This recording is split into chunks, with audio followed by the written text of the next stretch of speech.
Hello, good morning students. जैसा कि हम लास्ट लेक्चर में मैथमेटिकल प्रोग्रामिंग यूनिट 1 का इंट्रो देख चुके थे। हम रिवाइज्ड सिंपलेक्स मेथड को क्वेश्चन किस टाइप से बनता है, क्वेश्चन कैसे आता है, ये लेक्चर 1 में कंप्लीट कर चुके हैं। और वो बच्चे भी देख लीजिए कि जो मैं वीडियो अपलोड कर रही हूँ वो कौन कौन से बच्चे एलिजिबल है पढ़ने के लिए। तो देखो बेटा, ये 5 यूनिवर्सिटी है। जो बच्चे इन यूनिवर्सिटी से है वो मतलब एलिजिबल है, वो मेरे वीडियो को देख करके नॉलेज ले सकते हैं। फर्स्ट यूनिवर्सिटी है शेखावाटी यूनिवर्सिटी सीकर की है। सेकंड है मत्स्य यूनिवर्सिटी अलवर की है। थर्ड यूनिवर्सिटी है भरतपुर यूनिवर्सिटी। फोर्थ है राजस्थान यूनिवर्सिटी। फिफ्थ है VMOU कोटा की यूनिवर्सिटी। ये 5 यूनिवर्सिटी को फॉलो करता है जो मैं पढ़ाने वाली हूँ वो सिलेबस। ठीक है, तो आपको ये ध्यान रखना है कि कोई भी बच्चा है जो इन 5 यूनिवर्सिटी से पढ़ाई कर रहा है वो मेरे वीडियो लेक्चर्स को देख करके बेनिफिट ले सकता है। तो अब आते हैं पेपर मैंने आपको बता दिया था कि किस टाइप से क्वेश्चंस बनते हैं। मतलब 5 यूनिट्स होती है, हर एक यूनिट से 2 क्वेश्चंस आते हैं, वो हमें प्रिपेयर करने होते हैं। उनमें से हर एक यूनिट में 2 क्वेश्चन आते हैं, उसमें से वन क्वेश्चन हमें अटैम्प्ट करना होता है। दोनों 20-20 मार्क के होते हैं, कोई सा भी एक आप कर सकते हो। तो हम बेसिकली फर्स्ट नंबर वाला क्वेश्चन करेंगे जिसमें 2 मेथड्स है, रिवाइज्ड सिंपलेक्स मेथड और सेकंड मेथड है बाउंडेड वेरिएबल टेक्निक। हमने रिवाइज्ड सिंपलेक्स मेथड स्टार्ट कर दिया था, उसका क्वेश्चन टाइप मैंने बता दिया था आपको, यहाँ तक कोई डाउट नहीं था। इसकी फॉर्म देख ली थी, मैक्सिमम मिनिमम फॉर्म में आएगा, ये इसे बोलते हैं ऑब्जेक्टिव फंक्शन। फिर कॉन्स्टेंट आएंगे, वो 2 भी आ सकते हैं, 3 भी आ सकते हैं। AX equal to B, AX less than equal to B, AX greater than. तो आज इसका फर्स्ट क्वेश्चन स्टार्ट कर रही हूँ मैं, जो 2024 में आया है लेटेस्ट, और ये 2021 में भी आ चुका है। तो मैं आपको बता देना चाहती हूँ कि रिवाइज्ड सिंपलेक्स मेथड के हम 5 क्वेश्चन अटैम्प्ट करेंगे। वो अच्छे से कर लिए अगर आपने, क्योंकि क्वेश्चन क्या है, टाइप चेंज करके आते हैं। कई बार मैक्सिमम जेड आ जाता है, कई बार मिनिमम जेड आ जाता है। तो मिनिमम जेड को कैसे सॉल्व करेंगे, मैक्सिमम जेड को कैसे सॉल्व करेंगे, ये लेस देन की कंडीशंस है, जिसमें ये वाला पार्ट लेस देन है इससे। तो अगर ग्रेटर देन आ गया तो उसको कैसे सॉल्व करेंगे, इसलिए मैं आपको पूरे 5 क्वेश्चंस करवाने वाली हूँ, जिससे आपका एक एक डाउट क्लियर हो जाएगा। तो इस क्वेश्चन को देखते हैं। क्वेश्चन का टाइप यही रहेगा, use the revised simplex method to solve the given LPP। ठीक है, मैक्सिमम जेड आपको दिया हुआ है x1 + 2x2। x1 x2 क्या है, वेरिएबल्स है जो आपको गिवन है, और 2 क्या है, x2 का कोफिशिएंट। x1 का कोफिशिएंट 1 हो गया, तो ये हो गया CJ, C1 1, C2 2, x1 x2। ये सच दैट ये कंडीशंस दी हुई है, कॉन्स्टेंट बोलते हैं इनको। x1 + x2 less than 3, x1 + 2x2 less than 5, 3x1 + x2 less than 6। और ये नॉन नेगेटिव रिस्ट्रिक्शंस बोलते हैं इसको। अब स्टेप वाइज स्टेप आपको समझना है, आपको कहीं कोई दिक्कत नहीं आएगी। हाँ, आपको मतलब प्रैक्टिस करनी पड़ेगी, ये मैं कह रही हूँ, क्योंकि आपको एक क्वेश्चन मान लो आपको स्टेप्स लर्न करने पड़ेंगे कि हाँ ये स्टेप, अगर आप एक भी स्टेप भूल गए तो आप आगे नहीं बढ़ पाओगे। तो स्टेप 1 है अपना। देखो, सबसे पहले जो आपको LPP गिवन है इसको स्टैंडर्ड फॉर्म में कन्वर्ट करना है। स्टैंडर्ड फॉर्म अगर मिनिमम है तो उसको मैक्सिमम जेड में कन्वर्ट करेंगे, लेस देन है तो इसको इक्वल टू साइन में चेंज करेंगे, इसको भी बोलते हैं standard form. We will convert given LPP into its standard form by using slack variable. मैंने आपको बताया था स्लैक वेरिएबल कौन से होते हैं। अगर लेस देन की कंडीशंस दी हुई है तो ये वाली साइड छोटी है, इस साइड को इसके इक्वल बनाने के लिए कुछ ऐड करना पड़ेगा, यहाँ पे कुछ ऐड करेंगे, जो ऐड करेंगे, जिस वेरिएबल को ऐड करेंगे उसे बोलेंगे slack variable. We will convert given LPP into its standard form by using slack variable. अगर मिनिमम जेड होता तो हम क्या बोलते हैं, by converting minimum into maximum. तो सबसे पहले स्लैक वेरिएबल लगा के इनको हम इक्वल टू में कन्वर्ट कर देंगे, maximum Z as it is, such that हमने क्या किया, x1 + x2। अब देखो x1 x2 दिया हुआ है तो कोई ऐसा वेरिएबल लेंगे जो नहीं है, तो x3 ले सकते हैं। तो x3 लगाते ही देखो लेस देन का साइन इक्वल में चेंज हो गया। अब हमने नेक्स्ट वाले में x4 को ऐड कर दिया और उससे नेक्स्ट वाले में x5 को ऐड कर दिया। सेम नहीं होना चाहिए वेरिएबल, बस ये 3 वेरिएबल ऐड किए हैं और ये सारे वेरिएबल नॉन नेगेटिव रिस्ट्रिक्शंस में आएंगे। अब देखो, जो वेरिएबल हमने ऐड किए हैं उससे आपको ये पता होना चाहिए कि आइडेंटिटी मैट्रिक्स बन रही है ना। हमने x3 x4 x5 ऐड किया है, ठीक है। x3 का फर्स्ट रो में x3 का कोफिशिएंट क्या है, 1। नेक्स्ट रो में x3 का कोफिशिएंट नहीं है, 0। नेक्स्ट रो में भी x3 का कोई कोफिशिएंट नहीं है, 0। तो 1 0 0। x4 का कोफिशिएंट क्या है 1 रो में, 0। x4 1, x4 नहीं है तो 0, 0 1 0। अब x5 देखते हैं, x5 इसमें नहीं है तो 0 इसमें भी नहीं है, 0 इसमें है तो 1। तो ये देखो आइडेंटिटी मैट्रिक्स बन रही है, ये बनना ज़रूरी है। अगर ये नहीं बन रही है तो आप आगे नहीं बढ़ पाओगे, ठीक है। अगर नहीं बन रही है तो उसे बनाएंगे। एक क्वेश्चन ऐसा आएगा जिसमें नहीं बन रही है तो हम क्या करेंगे, उसमें आर्टिफिशियल वेरिएबल ऐड करेंगे। वो आगे की बात है। जिसमें आपको ग्रेटर देन साइन दिया होगा वहाँ पे आपके आइडेंटिटी मैट्रिक्स नहीं बनेगी, वो भी मैं आपको बता दूंगी। अब आओ, ये आपको फर्स्ट स्टेप है स्टैंडर्ड फॉर्म में कन्वर्ट करना है। सेकंड स्टेप क्या है, देखो ये आपको रटना पड़ेगा। The initial basis feasible solution. Initial basis feasible solution ये कैसे निकलेगा, जो वेरिएबल आपको दे रखे हैं x1 x2 x1 x2 x1 x2, इनको 0 के इक्वल पुट करना है। देखो फर्स्ट कॉन्स्टेंट में देखो x1 x2 को 0 पुट किया तो x3 की वैल्यू क्या आ गई 3, x1 x2 को 0 के इक्वल पुट किया x4 की वैल्यू क्या आ गई 5, x1 x2 को 0 के इक्वल पुट किया x5 की वैल्यू क्या आ गई। ये है इनिशियल बेसिस फिजिबल सॉल्यूशन। जब हम सिंप्लेक्स टेबल बनाएंगे फर्स्ट रो यही होगी, x3 x4 x5 3 5 6। याद रहेगा बच्चों, x3 equal to 3 x4 equal to 5। जो वेरिएबल हमने लेट किए उनकी वैल्यू क्या होगी, जो आपको ये दी हुई है ना, ये 3 5 6 3 5 6, ठीक है। इसको बी बोलते हैं, इसलिए बेसिस बोला गया है यहाँ पे।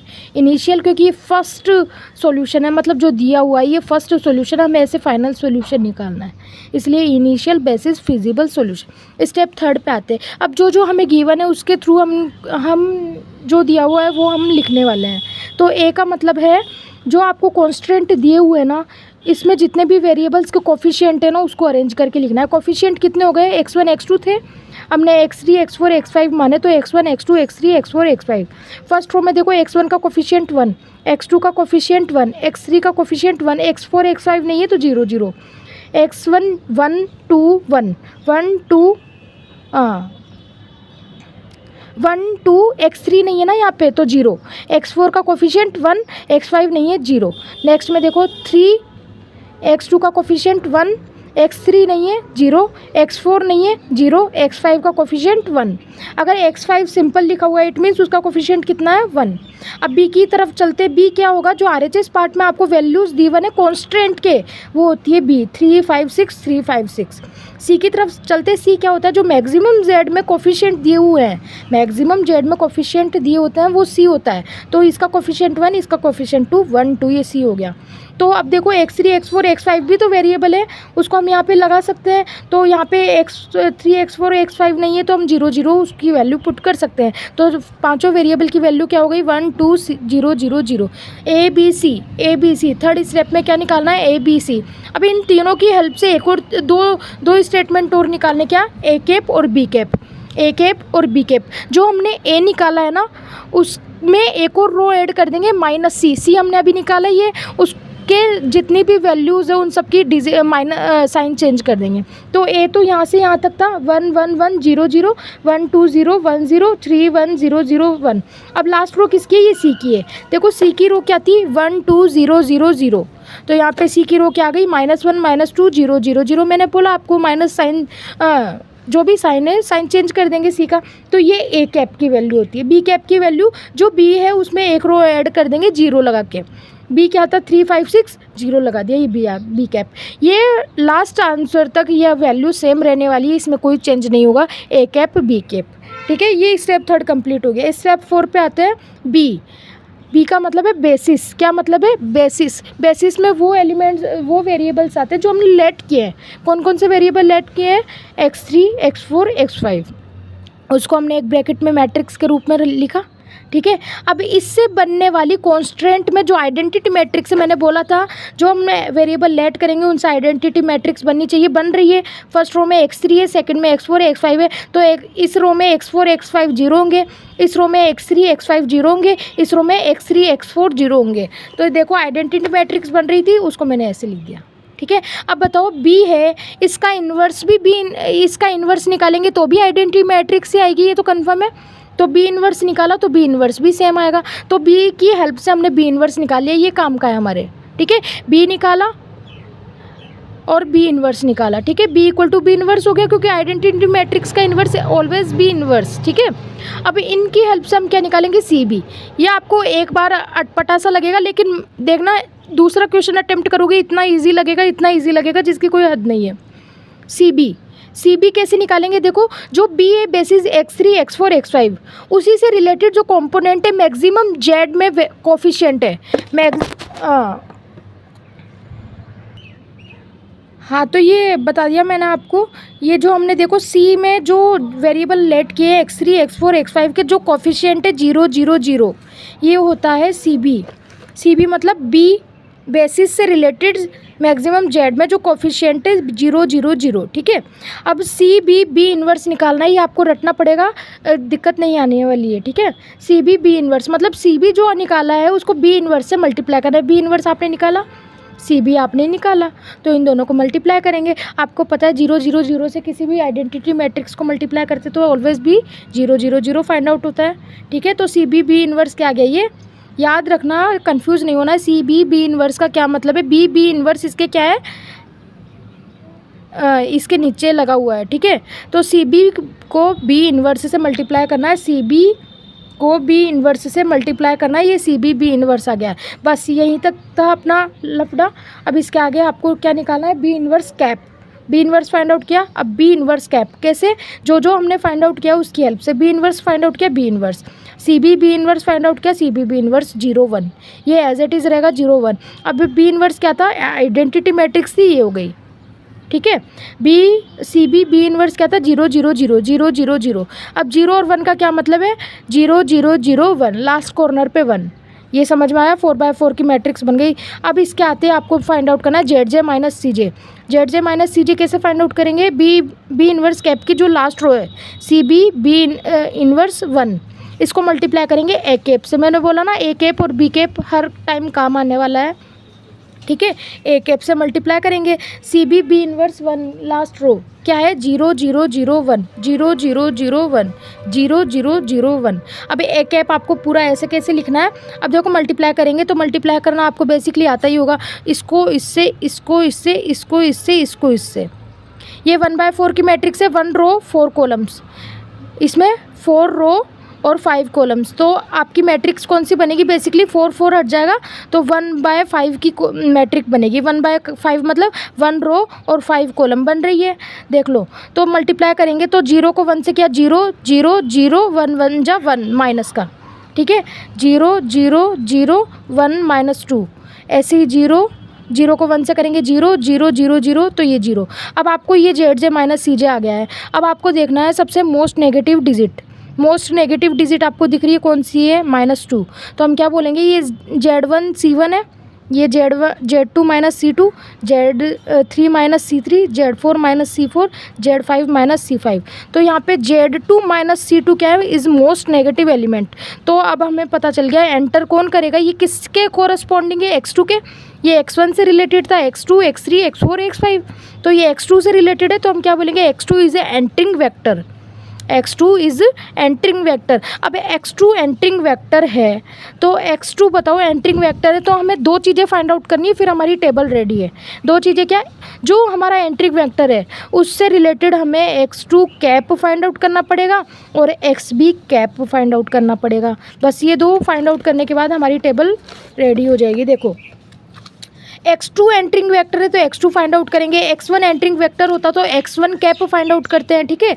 तो x2 कैप फाइंड आउट कैसे करेंगे, जो b इन्वर्स कैप हमने फाइंड आउट किया है उसको a2 कैप से मल्टीप्लाई करेंगे। अब आप बोलोगे a2 कैप क्या है, बेटा a कैप हमने जो फाइंड आउट किया था उसमें x2 के कोरस्पॉन्डिंग कौन सा कॉलम है, ये ए कैप था। ये x1 के कोरस्पॉन्डिंग, x2 के कोरस्पॉन्डिंग, x3 के कोरस्पॉन्डिंग, x4 x5। तो हमें x2 एंटर किया है तो x2 के कोरस्पॉन्डिंग ये है, इसको हम बोल सकते हैं स्मॉल ए कैप, ठीक है। स्मॉल a2 कैप बोलेंगे, सेकंड रो है x2 के कोरस्पॉन्डिंग है तो स्मॉल a2 कैप, ठीक है। तो स्मॉल a2 कैप से मल्टीप्लाई करेंगे सिंपली 1 2 1 -2 ही आ जाएगा, तो ये x2 कैप आ गया। अब मैंने बोला एक्स बी कैप भी फाइंड आउट करना पड़ेगा, वही बी इन्वर्स कैप को मल्टीप्लाई कर देंगे। अब बी कैप से मल्टीप्लाई करेंगे क्योंकि ये कहीं काम नहीं आया तो कहीं तो आएगा ही ना। बी कैप ये था, इसको मल्टीप्लाई आइडेंटिटी मैट्रिक्स से मल्टीप्लाई करेंगे तो यही मिल जाएगा हमें, ठीक है।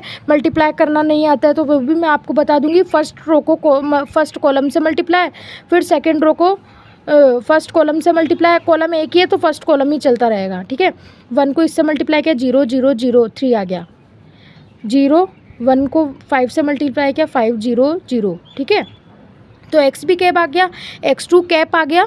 अब बेसिस हमें पता ही है x3 x4 x5। अब चलते सिंप्लेक्स टेबल की तरफ, इसे बोलेंगे हम फर्स्ट सिंप्लेक्स टेबल, ठीक है। तो टेबल कैसे बनानी है, सबसे पहले बेसिस जो वेरिएबल हमने लेट किए x3 x4 x5, फिर एक्स बी कैप अभी हमने फाइंड आउट किया वो, फिर बी इन्वर्स कैप हमने फाइंड आउट किया वो, फिर x2 कैप अभी हमने फाइंड आउट किया वो, फिर मिनिमम रेशो आ जाएगा किसका, X B cap x2 cap, X B cap divided by x2 cap. Basis हमने कौन कौन से लिए, x3 x4 x5। X B cap अभी हमने फाइंड आउट किया था, कितना आया था 3 5 6 0, 3 5 3 इसके कोरस्पॉन्डिंग, 5 इसके कोरस्पॉन्डिंग, 6 इसके कोरस्पॉन्डिंग, 0 नीचे जाएगा। B inverse cap find out किया था, क्या आई थी 4/4 की आइडेंटिटी मैट्रिक्स आई थी। जो लास्ट वाली रो है वो नीचे जा रही है तो जाने दो, ठीक है। x2 कैप में 1 2 1 -2 आया था, -2 नीचे जा रहा है, जाने दो। इसके कोरस्पॉन्डिंग ये, इसके कोरस्पॉन्डिंग। अब मिनिमम रेशो देखो, अगर यहाँ पे कोई माइनस डिजिट है तो उसका मिनिमम रेशो फाइंड आउट नहीं कर सकते। जैसे ये -2 है तो इसको ऐसे कर देंगे, मतलब यहाँ पे मिनिमम रेशो फाइंड आउट नहीं करेंगे। 3 divide by 1 equal to 3, 5 divide by 2 equal to 2.5, 6 divide by 1 equal to 6। तो मिनिमम कौन है इन तीनों में से, 2.5 मिनिमम है। तो इसके कोरस्पॉन्डिंग कौन डिपार्ट होगा, कौन छोड़ेगा, बेसिस को कौन छोड़ेगा, कौन सा एलिमेंट छोड़ेगा, x4। और इसके कोरस्पॉन्डिंग जो x2 है वो की एलिमेंट हो जाएगा। आई बात समझ में। तो हमें एंटरिंग वेक्टर पता चल गया था, x2 एंटर कर रहा था, निकल कौन रहा है, x4 निकल रहा है, क्योंकि हमने मिनिमम रेशो देखा इसका x,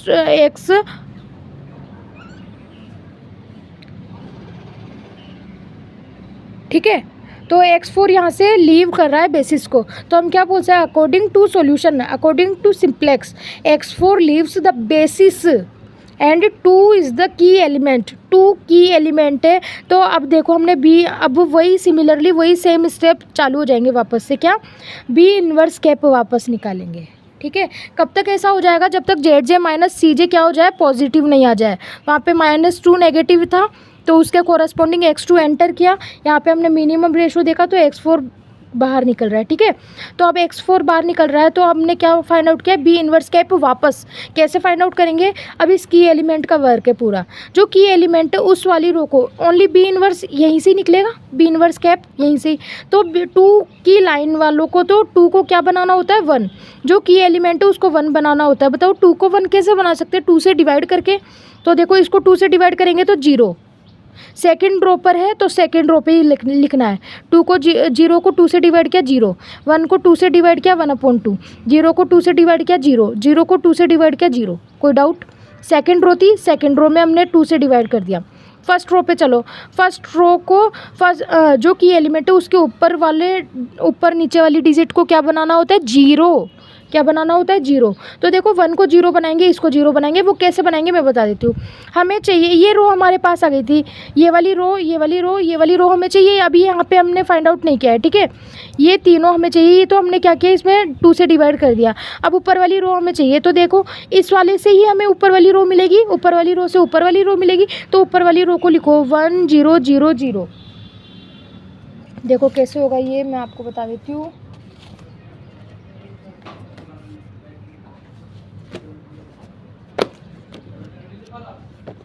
यहाँ पे देखो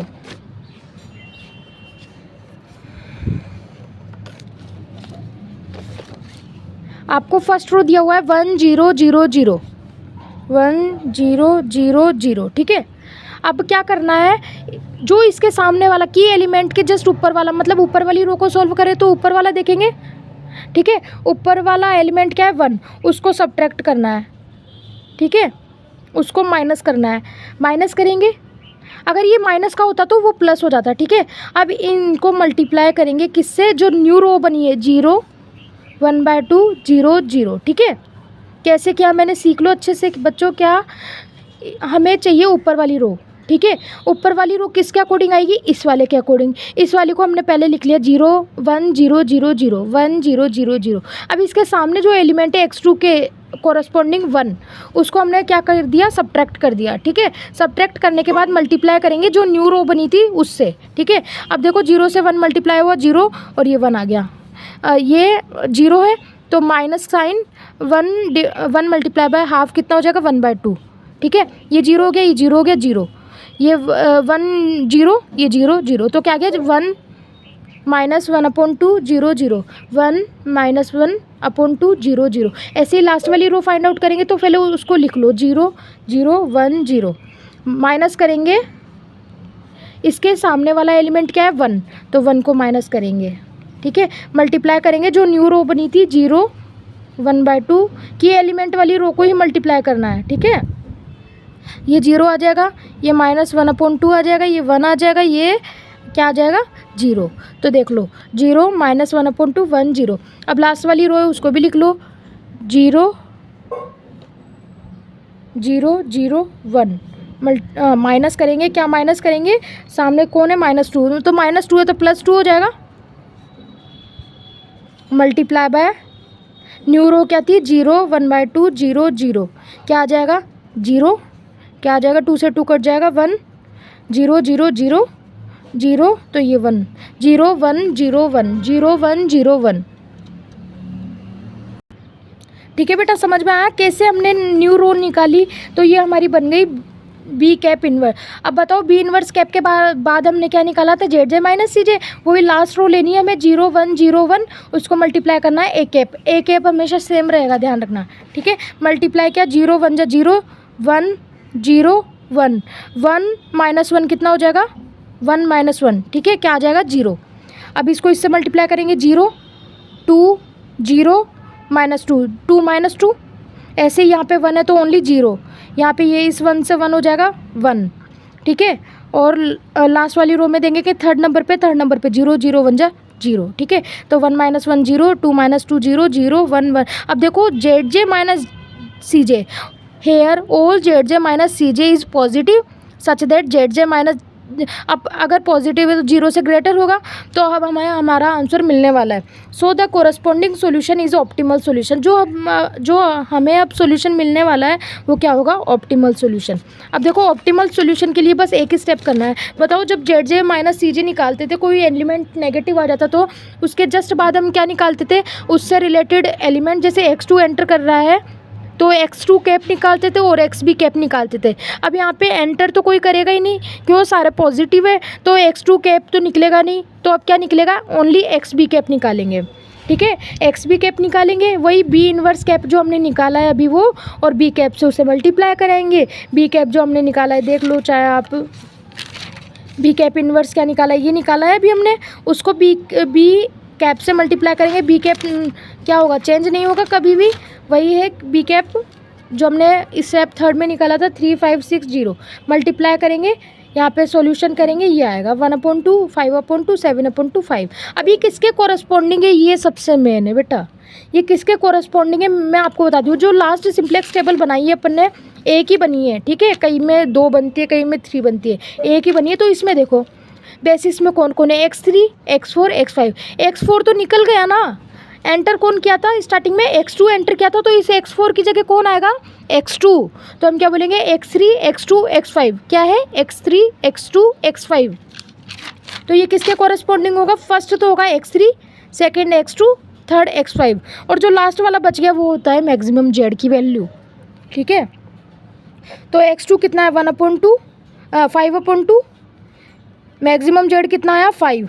अब देखो मैक्सिमम जेड की जो इक्वेशन दी हुई थी वो आपको लिखनी है क्वेश्चन में से देख के। मैक्सिमम जेड की इक्वेशन क्या थी, x1 + 2x2, x1 + 2x2। x1 की वैल्यू नहीं मिली हमें तो 0, x2 की वैल्यू 5/2 मिली है, 2 × 5/2, 2 से 2 कट गया 5, देख लो 5 आ रहा है ना, और यहाँ से भी 5 मिल रहा है। It means this is optimal solution, ठीक है, ऑप्टिमल सोल्यूशन।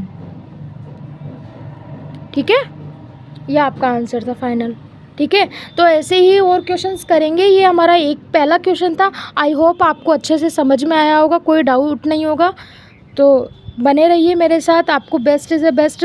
अगर आपको कोई भी कहीं भी डाउट हो एमएससी फाइनल प्रीवियस से रिलेटेड, तो आप मुझसे कांटेक्ट कर सकते हो। मैं आपको कांटेक्ट नंबर नीचे लिंक में दे दूँगी। ठीक है।